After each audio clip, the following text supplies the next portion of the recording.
With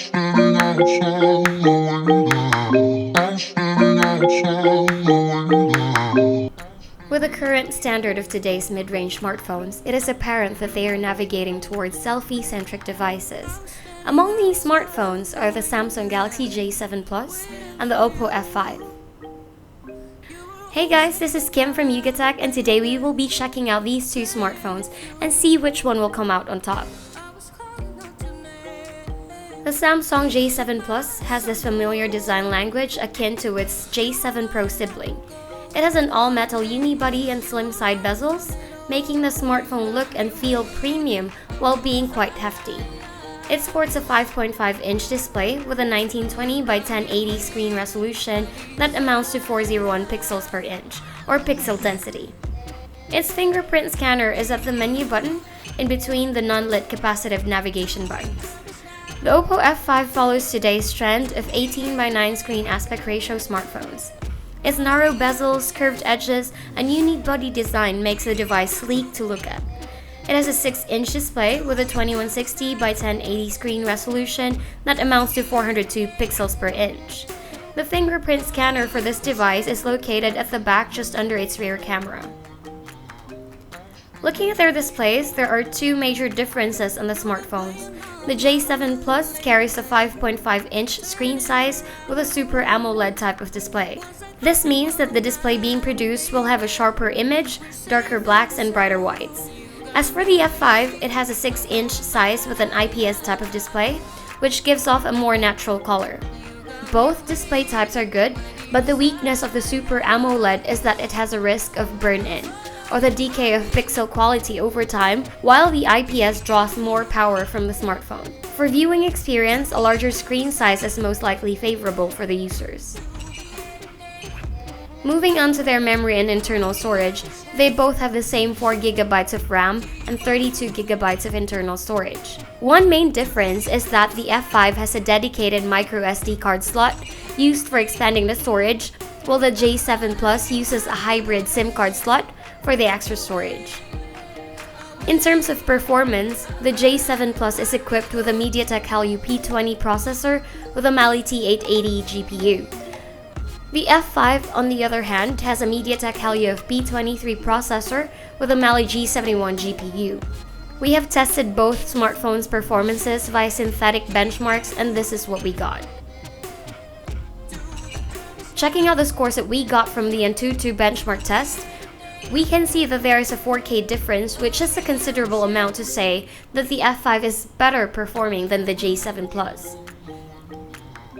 The main difference of the Helio P23 from the Helio P20 is its minimum clock speed, higher modem, and its GPU.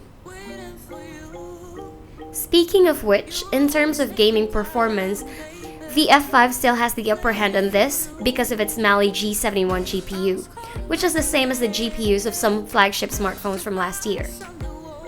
The Mali T880 also brings good gaming performance, but the former just has the significant difference over it. Now let's take a look at their cameras. The J7 Plus offers a 13 megapixel with an f1.7 aperture plus 5 megapixels with an f1.9 aperture dual rear cameras and a 16 megapixel with an f1.9 aperture front camera, both with their dedicated light flash. And for its dual rear cameras, the device features live focus, which allows you to take photos with artificially blurred background.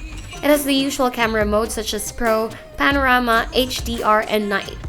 As for its front camera, the device gives you two modes to choose from, Wide Selfie and Night mode. And just like the dual rear cameras, it also features selfie focus with Beauty mode, which lets you achieve that bokeh effect on your selfies and adjust the blurriness to your liking. The F5, on the other hand, has a 16 megapixel f1.8 aperture rear camera with LED flash and a 20 megapixel f2.0 front camera with screen flash. Its rear camera also has the features like HDR, Panorama, Expert modes. There's also additional modes such as 2x digital zoom, watermark, and beauty. The front camera is the bread and butter of the smartphone since it has an AI beautification technology. This tech's purpose is to take selfies that detect more than 200 points on a user's face, including the eyes, cheeks, nose, and lips, to identify which parts needs enhancing, instead of using the standard face detection. What's good about both smartphones is that they have the facial recognition feature, in which users can unlock their device using their face. Heading to their battery performances, the J7 Plus carries a 3000 mAh battery, while the F5 has a 3200 mAh one. Upon testing out both smartphones in our video loop test with 50% brightness and volume, we found out that the J7 Plus lasted for 12 hours and 35 minutes, while the F5 lasted for 14 hours and 46 minutes. It is clear which one has a better battery performance. The J7 Plus runs on Android 7 Nougat with TouchWiz user interface, while the F5 is currently running on Android 7.1.1 Nougat with the ColorOS 3.2 UI. Let's have a quick mention of their unique features. The J7 Plus has a Samsung Bixby Assistant, which has recently appeared on Samsung's flagship devices such as the S8, S8 Plus, and the Note 8. The F5, on the other hand, has the AI beautification feature of its front camera shooters. With that, let's head on to a quick recap of what we liked in each smartphone. The Samsung Galaxy J7 Plus has a premium build, a dual rear camera setup, a decent selfie camera, and an average battery life. The OPPO F5 has a large 18:9 screen aspect ratio with full HD plus resolution, a better CPU and GPU performance, good rear and front cameras, the triple card slot, and an above average battery life. The common factor that we didn't like about both smartphones is that it only has a starting 32GB internal storage and micro USB port. The Samsung Galaxy J7 Plus is priced at 19,990 pesos, while the OPPO F5 is priced at 15,990. In our opinion, however, the price of J7 Plus is a bit too much for a mid-ranger. Now we have laid out our thoughts in both smartphones. Which would you like to have? The Samsung Galaxy J7 Plus or the OPPO F5? Leave your thoughts in the comments section below. Don't forget to like and subscribe on our YouTube channel for more content. This is Kim from Yugatech, and I'll see you in the next video. Thank you for watching.